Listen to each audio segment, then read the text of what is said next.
Bonjour à tous, bonjour à toutes et merci de m'accueillir chez vous pour cette nouvelle vidéo. J'espère que vous allez tous très bien. Aujourd'hui, je voudrais investir une question que j'ai tirée au sort sur ma boîte mail, à savoir qu'en est-il de Madame B? La question m'a été posée comme ça. Qu'en est-il de Madame B? Qu'y a-t-il à savoir sur Madame B? Où est-elle et pourquoi cette absence? Donc nous allons l'investir avec deux oracles, la triade d'une part et également la sorcière noire d'autre part, pour avoir des informations beaucoup plus précises. Je vais commencer par l'oracle de la sorcière noire, car c'est celle qui vibratoirement m'accorde l'intérêt prioritaire. Donc voilà, on va regarder où est Madame B, pourquoi cette absence, qu'y a-t-il à savoir par rapport à Madame B. Nous l'investissons ensemble par rapport à la question qui a été posée. Naturellement, voilà, où est Madame B? Qu'y a-t-il à savoir sur Madame B? Merci à l'oracle de nous répondre. Je vais mentaliser le visage et le nom de cette personne afin d'avoir une réponse concise. Merci aux oracles et merci également aux abonnés d'investir vos demandes et de me faire confiance par rapport au retour. Alors, nous le regarderons ensemble et nous allons voir ensemble ce qu'il en est. Je vais essayer aussi de vous montrer les cartes d'une façon plus précise. Alors, qu'en est-il de Madame B, pardon? Qu'y a-t-il à savoir par rapport à cette personne? Pourquoi cette absence? Que doit-on savoir? Merci à l'oracle. À la coupe. Nous aurons la noyade. Oula. L'égoïsme est mortifère, l'égoïsme, la tromperie. Il y a là dans l'ordre de la carte quelque chose de l'ordre de compliqué dans l'émotionnel. Je crois qu'émotionnellement, c'est une personne qui ne sait plus, qui n'arrive pas à remonter en surface. On va voir pourquoi et dans quelle énergie elle se situe. La noyade, ça correspond à l'eau, à l'émotionnel, mais c'est également un poison qui est intérieur, qui nous ronge et sur lequel nous ne pouvons pas reconditionner la clarté, enfin le côté limpide des eaux et du mental également. C'est aussi être confronté, la noyade, à une relation compliquée dans le sens où émotionnellement nous sommes pris dans un contexte difficile et dans lequel nous sommes submergés, j'ai envie de dire. Le chiffre 3 indique avec la noyade qu'il n'y a plus possibilité de communication également. C'est un manque de lien et de communication avec l'autre, peut-être aussi également avec le mari. Donc là, nous sommes dans une ambiance un petit peu mortifère. Nous nageons dans une eau trouble au niveau physiologique. Peut-être que cette personne est actuellement dans cette position. Je mets les cartes ici. Je vais essayer de vous les montrer au plus près car je sais que vous aimez les voir et nous allons ensemble les expliquer bien évidemment. Je fais au mieux, bien sûr, que vous puissiez avoir un relief sur les cartes. Malheureusement, je n'ai pas non plus tout le matériel nécessaire. Donc, je fais au mieux. Mais voyez, on le fait ensemble. Il n'y a aucune contrainte là-dessus. On le fait vraiment naturellement. Alors, nous avons le départ. Voilà, le départ, l'éloignement. On est là. Hein. C'est émotionnellement retrouver un équilibre par rapport à un déséquilibre.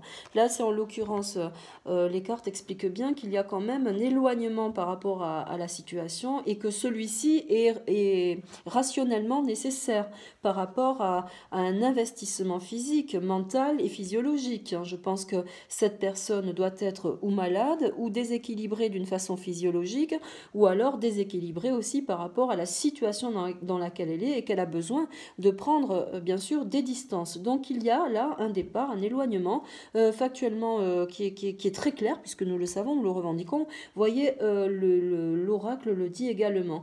Le chiffre 8, c'est je voudrais autre chose, je voudrais un autre départ. Je n'appartiens plus à la situation et j'aspire à autre chose. C'est aussi dans cet éloignement une autre conspiration pour soi-même, pour se retrouver au niveau également émotionnel. Voilà ce qu'il en est pour les cartes. Nous en tirons une autre à l'opposé. Nous allons voir dans quelle configuration Madame B se situe. Voyez, dans cette configuration, elle s'extrait de tout ce qui se passe. Elle s'éloigne également de la réalité. Elle s'isole. Elle a besoin d'un isolement. La timidité implique également qu'on ne peut pas se montrer à l'heure actuelle. Donc, factuellement, il doit y avoir quand même quelque chose de l'ordre du recentrage intérieur par rapport, effectivement, à une situation compliquée, un état physique ou émotionnel compliqué. On est obligé de se protéger de l'extérieur parce que là, il y a quand même la nécessité, par rapport au physique, mais par rapport à l'émotionnel, la nécessité de se retrouver.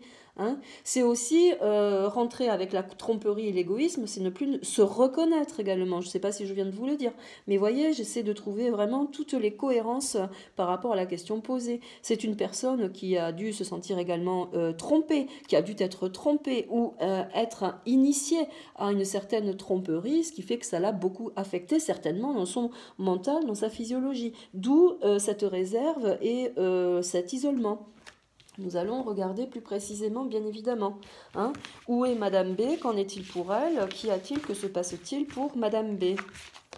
Avec l'absence, vous voyez, les cartes ne mentent pas. Avec l'absence, bien là, c'est la position ultime du fait qu'elle ne veut plus, qu'elle ne peut pas remonter en surface pour l'instant. Que rien ne vient à celui aussi qui attend sans créer. 4 et 1, 5, c'est le mouvement, mais c'est aussi le changement. Changement de situation. C'est peut-être aussi un état physique changé. On change d'état physique. On a certainement aussi une autre difficulté à remonter. Voilà, qu'on est dans une inaction, dans un silence, parce que l'état physique ne le permet pas, vous voyez. On rentre là dans l'émotionnel, ça peut être aussi vibratoirement une certaine difficulté à revenir en surface dans l'être que nous sommes, dans notre identification. Hein. C'est le sommeil aussi, c'est rentrer dans une... Ça peut être aussi considéré comme une dépression ou comme quelque chose qui n'appartient plus à la personne. Et que l'on a besoin de remonter un petit peu pour effectivement savoir ce qui se passe au niveau émotionnel. Alors j'essaie de les avancer, voilà, de façon à ce que vous puissiez les voir. Voilà. Je vais me tourner moi aussi également, parce que je sais que c'est pas simple là, je sais que vous voulez les voir, les cartes, que je sais que c'est pas si simple pour moi. Voilà, donc nous allons continuer. Là, nous avons l'enchanteresse. Alors ça, c'est la prise de possession. C'est la séduction par un filtre d'amour. C'est peut-être aussi que nous avons imposé à cette dame un certain élixir. C'est qu'elle doit être également, par rapport à cela, sous l'emprise ou d'un poison ou d'un soin. Elle doit être en soin, cette dame. D'où l'enfermement, d'où l'isolement. Certainement qu'elle doit subir des soins, je ne sais pas moi. Hein. L'enchanteresse, c'est celle qui a le pouvoir sur les choses également. Mais ça peut être aussi une façon d'établir une supercherie. La tromperie, dans l'isolement, ça peut être ça. Vous voyez, il y a plusieurs résonances au niveau de l'oracle. Là, je vous donne toutes les directions possibles. Donc certainement qu'il y a aussi un peu de tout ça. Vous voyez qu'à force de rentrer dans quelque chose du pouvoir, de l'ordre du pouvoir, effectivement, on joue un petit peu avec le feu. Et là, ce sont d'autres énergies beaucoup plus sombres qui viennent attaquer le mental, viennent attaquer le physique, car c'est pas parce que nous sommes au pouvoir que nous avons toutes les possibilités de mener à bien son propre pouvoir également. C'est le pouvoir de séduction aussi. Peut-être qu'elle n'est plus dans cette manifestation parce que son état physique ne l'implique plus. Vous voyez, il y a beaucoup de situations là, en l'occurrence par rapport à la corrélation des cartes. Je vais en tirer une dernière là par rapport à cet oracle-là et nous allons investir le deuxième oracle par rapport à la question posée. Qu'en est-il pour Madame B? Ne perdons pas de vue la possibilité de cette question. Alors, je prends celle-ci. Âme sœur contre Adam, vous voyez, les noces. Alors la noce, c'est la fin d'une situation, c'est aussi se retrouver soi-même, mais pas que. C'est aussi avec l'enchanteresse, par rapport à la coupe, n'oublions pas que quand même, il y a deux cartes très très fortes par rapport à ce qui se passe. C'est que la tromperie, l'égoïsme, l'enchanteresse, avec celle-ci, l'âme sœur, c'est aussi le pacte. On a signé certainement avec l'enchanteresse, avec le pouvoir, un certain pacte pour accéder au pouvoir, ou accéder à un élixir aussi, hein, accéder à un certain élixir pour avoir aussi cette puissance de jeunesse, de pouvoir, de pondérance, d'acuité. Voyez, tout est symbolisé là dans quand même une autre force un petit peu magique, on va dire. Hein. Là, c'est très bien expliqué. Je vais en tirer une autre quand même. Je suis désolée parce que là, j'ai besoin d'aller voir un peu plus loin. L'âme sœur, voilà, on s'est rendu compte aussi que dans le pacte que nous avions à mener, ça peut être aussi dans le mariage. Hein. Le pacte, c'est aussi le mariage. C'est la noce, c'est la correspondance avec le mari. Donc là, on n'est plus dans le contrat d'âme, hein. Voyez, l'enchanteresse, le pouvoir de séduction avec le filtre d'amour peut avoir aussi dans sa situation là actuelle, qu'on n'est plus du tout dans la même vibration, dans la même atmosphère, et que le contrat est rompu également. Voyez, cette absence a une équivoque quand même assez conséquente par rapport à la situation là de cette absence. Hein, enfin là, je me suis un peu mélangée, mais vous avez compris. C'est qu'il y a dû y avoir également quelque chose qui s'est rompu entre les deux, parce qu'on n'appartient plus du tout à la même vibration du contrat d'âme. Hein, tout simplement, j'en tire une autre quand même, parce que là, c'est important. Le miroir, voyez, on ne se retrouve plus dans cette union. Hein, on ne se retrouve plus dans cette union. Il y a tromperie, il y a certainement aussi des choses qui ont été cachées, qui ont été camouflées, à laquelle on n'était pas précisément convié, mais il y a aussi également la forte puissance d'établir un lien avec la vibration physique. On n'est plus en condition.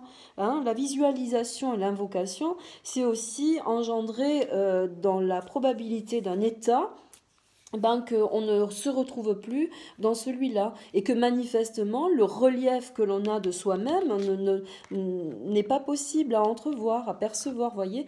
Elle doit avoir certainement cette personne un souci physique, un état émotionnel compliqué, car là c'est très explicite, voyez. Hein. Elle est certainement dans une situation complexe également. De tout ordre, hein, ça peut être physique, mental, moral, physiologique, mais aussi à une autre appartenance. Aussi le fait d'avoir un certain pouvoir sur elle également. Ou elle, d'avoir des influences de pouvoir par rapport à d'autres phénomènes de pouvoir également, hein, je ne peux pas dire mieux. L'enchanteresse, c'est celle aussi qui a participé à des actions de pouvoir et de séduction dans l'élixir, dans le filtre d'amour, mais que là, effectivement, on se noie dans la perspective quand même de ce qui se passe. On est loin de la situation telle qu'on l'aurait souhaité au départ, vous voyez. C'est incroyable là. Enfin, moi, je trouve que quand même il y a beaucoup d'indications qui pourraient rentrer en corrélation avec ce qu'elle est, cette personne. Alors nous allons investir l'oracle de la triade, bien évidemment, et voir un petit peu ce qui se passe là avec Madame B. Hein. Allez, on y va, on investit l'oracle de la triade et nous allons poser une carte sur chaque autre carte et les mettre en corrélation, bien évidemment. On y va. Qu'en est-il de Madame B? Les bougies se sont éteintes. Qu'en est-il de Madame B? Il y en a une qui crépite, pardon. Je vérifie quand même qu'il n'y ait pas... Oula! Bon, nous sommes dans des énergies et là, vous avez vu, les bougies parlent aussi d'elles-mêmes. Hein. Là, quand même, même moi, je suis un petit peu impressionnée. Je vais essayer, pardon. Hop, hop. Voilà, parce que je voudrais pas quand même avoir des problèmes. Voilà. Donc, voilà, c'est mieux. Excusez-moi, mais il valait mieux voilà, faire ça. Alors, on y va. À la coupe, Madame B, qu'en est-il? Vous voyez, qu'en est-il pour Madame B? Qu'y a-t-il à savoir en corrélation avec la triade et également à savoir par rapport à l'oracle de la magie, de la sorcière noire, pardon. On y va. À la coupe, nous allons poser donc sur la coupe 3 avec la noyade. L'amour. Vous voyez, il y a un problème là d'identification au niveau de la relation.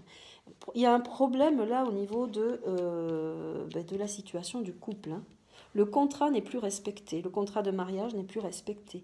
Il y a eu certainement également des trahisons au sein du couple, parce que là, on sait tous ce qui peut se passer, hein, vous voyez. Donc là, c'est la noyade, et puis avec l'égoïsme mortifère, c'est également qu'il y a quand même une autre tangente à évaluer par rapport à un amour sincère. Là, en plus, renversé, on n'est plus du tout dans cette union, vous voyez. Ça symbolise un petit peu ça à la coupe. Allez, on continue. Nous allons regarder. Alors, nous allons poser avec le départ. Donc là, nous avons l'amour avec la noyade. Nous allons regarder avec le départ, comme ça vous voyez avec moi. Pourquoi ce départ? Qu'en est-il pour Madame B? Qu'y a-t-il à savoir? La prière, vous voyez, on est quand même avec les élixirs, l'enchanteresse, dans un autre ordre, hein, dans une espèce de magie, un tourbillon comme ça, un petit peu, où on a peut-être aussi exigé de la prière renversée en plus. C'est une autre spiritualité, hein. Là, on ne parle pas de prière saine. Hein. Là, c'est qu'on a peut-être un petit peu trop joué avec une certaine magie pour avoir un certain pouvoir. Mais ça peut être aussi une magie réelle, dans le sens où on a trop joué vibratoirement avec les énergies de la réalité et de la vie pour accéder à quelque chose de beaucoup plus glorieux, et que manifestement la roue tourne, et que ce nouveau départ incite vraiment à un repli sur soi, parce qu'il y a quelque chose à apprendre de ça. Avec de l'autre côté l'absence, l'inaction et le silence, est-ce qu'il y a dû se passer quelque chose au niveau de son état, hein? Allez, on regarde sur l'absence, qu'il y a-t-il à savoir? C'est quand même intéressant l'oracle quand il parle, parce qu'il nous amène sur des directions assez justes, je trouve, par rapport, vous voyez, l'homme, l'absence par rapport à l'homme. Voilà, l'endormissement, l'inaction, le silence par rapport à l'homme. Donc là, il s'agit bien quand même d'une relation qui amène un déséquilibre par rapport au mari, à l'évolution de ce couple. On ne le dit pas, mais le contrat d'âme, hein, n'est plus au rendez-vous. Les noces sont un petit peu fracturées. C'est du paraître, en fait, si jamais. Vous voyez? C'est l'inaction et le silence, le fait de ne passer les choses au silence, c'est qu'il y a quelque chose à cacher également, hein, par rapport à la situation du couple. Mais pas que, car là, nous découlons quand même beaucoup d'indications par rapport à ce qu'il se passe. Nous allons en mettre une sur les noces et voir ce qu'il en est par rapport à Madame B. Pourquoi cette absence? Qu'en est-il? On a quand même beaucoup d'indications, je trouve. La racine, vous voyez?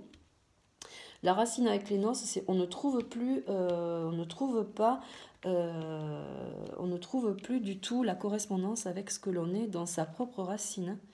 Il y a quelque chose qui se déchire au niveau du lien. Hein. Il y a, avec l'âme sœur, hein, contrat d'âme, il y a quelque chose qui se déchire au niveau du lien. Oui. Là, quand même, ça revendique une certaine expression par rapport, en plus, là, on touche vraiment au cœur. Ça peut être également aussi qu'au niveau physique, on n'a plus cette condition. La racine, c'est l'aspect quand même d'une certaine... de l'arbre qui amène une substance, vous voyez, c'est la sève aussi de l'arbre, c'est la communion avec l'extérieur et la famille, c'est quand même une connotation là d'ordre intérieur, hein, par rapport à soi, par rapport à sa physiologie également. N'oublions pas là la noyade. Hein. Donc il y a une inconstance là par rapport aux liens familiaux, mais aussi aux liens qui est de non-appartenance à une certaine exigence par rapport à ce que à une correspondance de l'homme et de la femme. Il y a une fracture en tout cas. Hein. Allez, on le regarde à nouveau. Avec l'enchanteresse, nous allons regarder ce qui se passe pour Madame B. Nous allons prendre celle-ci. Nous aurons la sagesse. Vous voyez, ça c'est dans la réalité des choses. Elle prône plus la sagesse dans le silence et l'absence, car elle sait qu'effectivement, avec la séduction et le pouvoir, il vaut mieux rester plutôt en retrait. La sagesse, c'est ça. C'est peut-être aussi qu'au niveau physique, elle a un souci. Vous voyez ? La sagesse exprime là, en l'occurrence, qu'il vaut mieux rester en retrait. Vous voyez, dans le pouvoir, dans la séduction, soyez sage. C'est aussi l'impossibilité d'accéder à d'autres possibilités de soins également. Mais c'est aussi accéder à, il faut être sage par rapport à l'état dans lequel vous êtes, madame. Ça peut être ça également. Je ne donne que les indications de l'oracle. Hein. Je ne sais pas en quel état est cette dame, moi. Allez, on continue avec le 5, le miroir. On va regarder qu'en est-il pour Madame B avec la corrélation du miroir. Qu'y a-t-il à savoir pour Madame B? Dans quelle configuration? L'ordre, vous voyez, le miroir, l'ordre. Elle ne se retrouve plus là-dedans. Elle a aussi peut-être été intimée à garder un certain recul par rapport là à un ordre. Hein. C'est aussi la parfaite indication qu'on ne claironne plus dans les indications d'une certaine légalité. On n'est plus en symbiose par rapport à ce qui se passe. Hein. Voilà, c'est la visualisation, l'invocation, c'est aussi ne plus rentrer dans un ordre, ne plus vouloir aussi appartenir à une certaine confrérie également. Moi, je ne vous donne que les indications des oracles, vous voyez? Elle a besoin aussi de s'extraire de tout ça pour se retrouver également, n'oublions pas la coupe, hein, la noyade avec l'amour, hein, de se retrouver. Voilà, là, ça symbolise qu'on n'appartient plus du tout à ce qui manifestement a été induit au départ, hein, vous voyez? Pas mal ça, pas mal du tout. Allez, la dernière, c'est le coquillage. On va voir qu'en est-il pour Madame B. Avec la dernière carte, qu'y a-t-il à savoir? Le pardon, vous voyez. Alors, le pardon, on va en retirer une autre dessus car elle symbolise plusieurs choses. Là, c'est le pardon. Il y a certainement des choses au sein du couple, au sein de la situation, à se faire pardonner d'une toute évidence, mais c'est aussi l'impossibilité de revenir sur quelque chose qui est impardonnable également. Car là, on s'isole par rapport à un pardon, on ne veut pas revenir sur quelque chose. Vous voyez, le fait de s'isoler, de rentrer dans sa coquille, par timidité, mais là, c'est en l'occurrence l'isolement, hein, puisqu'elle n'est pas là, et il y a cette absence qui est revendiquée quand même dans l'oracle. Hein, cette absence est là quand même très indiquée. Donc là, c'est aussi une impossibilité de ne plus pardonner dans le sens où on va. Elle a peut-être également compris, cette dame, que son état physiologique, physique et son appartenance d'âme à âme, puisqu'il y a le contrat des noces, n'appartient plus à la philosophie de son mari. C'est bien expliqué puisqu'il ressort. Il y a une inaction entre les deux, là, vous voyez. La corrélation des cartes est très importante, hein. Donc là, on est quand même factuellement dans quelque chose qui indique qu'elle ne peut plus pardonner. Le feu est trop grand, les choses sont allées trop loin, ça peut être sur beaucoup de circonstances et de correspondances, et que là, il est impossible pour elle d'éteindre cette braise, hein, qui continue là à flamber. Donc le fait de s'isoler représente bien qu'il y a quand même une certaine façon de se protéger aussi de ce qui se passe. Mais ça peut être dans n'importe quel ordre. Là, on a vu physique, physiologique, l'harmonie du couple. Enfin, on a vu quand même pas mal de vibrations. Hein. Je vais en poser une autre, quand même, une dernière, hein, là. Et on va synthétiser quand même tout ça en descendant la coupe, qui est toujours très importante. Vous le savez, je la mets ici. Je ne sais pas si vous la voyez bien. Voilà. Alors la coupe, c'était la noyade, donc avec l'amour. Hein. L'égoïsme est mortifère. C'est aussi que on ne se retrouve pas dans l'autre, bien évidemment. Cet amour qui a été aussi bien amené, et bien factuellement, la part un petit peu dans tous les sens, car il y a beaucoup de tromperie. Voilà. On s'est noyé soi-même dans sa propre illusion aussi. Ça peut être ça. Mais quand même, on va l'amener sous une autre forme, car là, il est important quand même de savoir ce qu'il en est. Et nous poserons aussi la question de savoir si elle va réapparaître, cette dame, parce que là, quand même, vous voyez, dans l'indication, c'est plutôt malsain, il y a quelque chose de morbide. L'initiation, vous voyez, voilà. L'initiation, on n'est plus dans on n'est plus dans la même atmosphère. L'initiation revendique aussi également, d'un point de vue philosophique, que nous adhérons plus non plus à une certaine évolution. L'initiation, c'est s'initier vers quelque chose d'évolutif, toujours dans une croyance, dans une exigence, dans une appartenance également. Mais là, en l'occurrence, 4, 5, 6, 7, vous voyez, c'est aussi le chiffre karma, c'est le retour du karmique. On revient sur une situation qui ne nous appartient plus et on doit en prendre, vous voyez, on doit en subir les conséquences.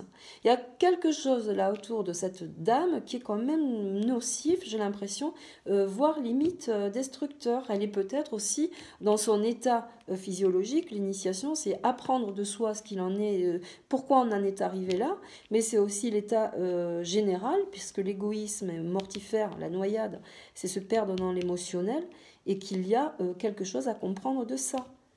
Voyez? Donc on est vraiment dans une globalité sur cette dame où il y a plusieurs facteurs qui amènent cette impossibilité de se montrer.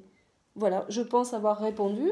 Hein. Je vais regarder quand même avec un autre oracle, puisque là j'ai tout mélangé. Je vais en saisir un autre. Et voyez, les bougies, je suis désolée. Voilà, les bougies, je fais avec un vernis. Voilà, les bougies se mettent aussi, elles... voilà, on va regarder quand même, pardon, avec un autre oracle, pardon. La vidéo risque d'être un petit peu longue, mais je pense qu'il est nécessaire d'avoir une explication plus juste. Donc avec l'oracle du chemin de pavé d'or, on va voir hein, ce qu'il en est par rapport à cette dame. Va-t-elle réapparaître? Qu'en est-il pour elle hein? Aurons-nous des nouvelles de cette dame? Puisque moi je réponds toujours à la question. Alors, Madame B, qu'y a-t-il à savoir? Hop là, celle-ci est sortie. Une remise en question, vous voyez? Avec l'oracle là du pavé d'or, du chemin de pavé d'or, il y a une remise en question par rapport à ce qu'on est. Mais c'est aussi, vous voyez, cette remise en question passe par un isolement. On est seul. On est dans là, on est dans le sombre, dans une noirceur. On reconsidère un petit peu sa visualisation de soi-même en se remettant en question. Donc, vous voyez, il y a quand même quelque chose chez cette dame qui est de l'ordre de la complexité par rapport à une réaction physiologique chez elle et mentale. Elle se questionne. Voilà. Et que ce temps d'absence est peut-être nécessaire à comprendre ce qui se passe. Elle ne veut certainement pas rentrer dans la même action, nous l'avons vu avant, que son mari. Voyez. Donc c'est quand même très important. On va faire une coupe et savoir ce qu'il y a quand même dans cette perspective d'évolution chez Madame B. Un retour possible, voir s'il en est vraiment, de savoir si physiquement elle est pas bien, quoi. Hein. Allez, nous le regardons de suite à la coupe avec le pavé d'or. Merci pour Madame B. Qu'en est-il? Un mal pour un bien. Vous voyez, je pense que dans la résonance de son esprit, c'est ça. Elle veut atteindre justement autre chose. Elle veut comprendre autre chose de ce qui se passe. Pour elle, hein, en tout cas. Hein, dans son activité. Un mal pour un bien, c'est aussi un passage obligé. Parce que certainement que si elle ne passe pas par cette phase, elle ne peut pas aller mieux. Donc ça peut être vraiment un problème physique. Quelque chose, une maladie. On a vu l'élixir tout à l'heure. Vous voyez, dans la noyade, c'est aussi l'empoisonnement du sang. C'est l'empoisonnement de la physiologie. Elle doit recevoir certainement des substances pour un soin. Vous voyez, il y a quand même encore cette notion de mal-être, de pas bien. Hein. Allez, on regarde. On va poser 3 cartes. Voilà, je ne sais pas pourquoi. 3 cartes. Pour Madame B, qu'en est-il? Y a-t-il un retour possible? Allez, Madame B, celle-ci. L'intuition, voilà, elle doit sentir elle doit sentir aussi les événements arriver pour elle, mais pour aussi tout ce qui se passe. C'est quelqu'un qui a certainement une certaine intelligence aussi, hein, je pense, et qui doit sentir aussi les choses évoluer d'une façon intuitive comme ça, et de par cet isolement, elle se garde bien de vouloir amener sa propre intuition également. Hein. Allez, on avait dit 3. La mascarade, vous voyez, bah voilà. Donc on est vraiment dans l'esprit de cette configuration. Elle sait très bien que tout est mensonge, il y a une organisation autour de ça qui ne doit plus certainement lui correspondre. Mais c'est aussi là l'intuition de se cacher également, hein, de se cacher de la nécessité de cette remise en question, parce que justement ça pourrait aller très loin et que cette mascarade doit sentir le vent tourner et pourrait lui porter un gros préjudice. Donc là, il y a vraiment un gros mal-être, vous voyez. Allez, la dernière, je suis la vérité. Bon, là, je suis la vérité, elle veut être dans sa correspondance unique ou se recentrer par rapport à sa propre vérité. L'intuition, la mascarade et la vérité, ça veut dire que peut-être aussi, il risquerait, et ça je dis bien que c'est par rapport aux oracles, ce n'est pas du tout moi qui le dis, que la vérité pourrait très bien sortir de sa bouche, qu'à un moment donné, l'insupportabilité des événements faisant et étant, qu'elle, d'une façon beaucoup plus sereine et loyale avec son investissement personnel en tant que femme, mère, mais également personnage public, peut-être que là, elle serait tout à fait capable de revendiquer sa probabilité, son intuition la plus forte, c'est d'amener les choses à une vérité, de dévoiler effectivement pas mal de vérités. Hein. Voilà, je pense qu'il y a quand même là des choses qui se passent au niveau depuis ces quelques mois de confinement. Je ne crois pas que ça appartienne à un confinement réel par rapport à cette personne. C'est pas possible. On ne peut pas rester dans ces pénates confinés pour des choses. Vous voyez, la mascarade explose là aussi chez elle. Hein. Elle a dû voir, elle doit se rendre compte effectivement que beaucoup de choses se produisent au sein du gouvernement, mais aussi de ce que l'on prévoit pour nous, et que ça la rend malade, ça l'a rendue malade. Hein. Peut-être que son mari va beaucoup trop loin et que la chute risque d'être vertigineuse pour tous les deux. Donc là, est-ce qu'elle ne va pas revenir avec l'intuition et le fait de dire qu'effectivement, il y a des choses à dévoiler là. Hein. Peut-être que cette absence amène également à cette réflexion-là. Hein. Que vais-je devenir? Que va-t-il en être pour mes enfants? Parce qu'elle a quand même des enfants, cette personne, et que le fait de voir, même d'accompagner un mari dans l'action qu'il mène, à un moment donné, si on n'est plus dans cette correspondance, il doit y avoir certainement une fracture. Hein. Et la remise en question, finalement, là, du féminin, fait que son intuition exige quand même une grosse prise de conscience. Hein. Par rapport à la mascarade. Allez, j'en tire une dernière, moi, parce qu'on ne va pas rester là-dessus. J'en tire une dernière, je vais faire une coupe pour synthétiser tout ça. Qu'en est-il de Madame B? Que va-t-elle faire? Qu'en est-il pour elle? La dernière. L'amour. Vous voyez? L'amour va primer sur tout le reste. Donc je pense que cette personne est en mûre réflexion par rapport à ce qui se passe. Vous voyez? Je crois qu'elle est prise dans un étau, dans un entonnoir là qui n'est plus dans sa correspondance physiologique. Hein. Et que l'amour, bien évidemment, va primer sur tout le reste. L'amour peut-être de sa propre intuition, l'amour de ses enfants, l'amour de la femme qu'elle est et de la femme telle qu'elle peut être représentée, vous voyez. Voilà. Nous allons rester sur cette finalité, sur cette jolie carte qui est l'amour. Car je pense que même si elle est dans une certaine condition, je crois qu'elle a quand même au fond d'elle cet espoir de liberté, de libre aussi amour et de se dire que finalement tout ça n'est rien hein, par rapport, je pense au pouvoir, vous voyez, que tous les pouvoirs ne sont pas acquis et que l'amour aura toujours le dessus sur les choses. Donc je pense qu'elle sera prise également à un moment donné d'une certaine vibration de prise de conscience qui va venir réunifier chez elle cette intuition d'amour. Hein. Je l'espère pour cette dame, je l'espère pour nous tous, j'espère que vibratoirement les gens prendront conscience effectivement qu'avec le pouvoir on ne peut pas tout avoir et que bien souvent ça détruit plutôt qu'autre chose et que l'amour aura toujours le dessus sur les situations.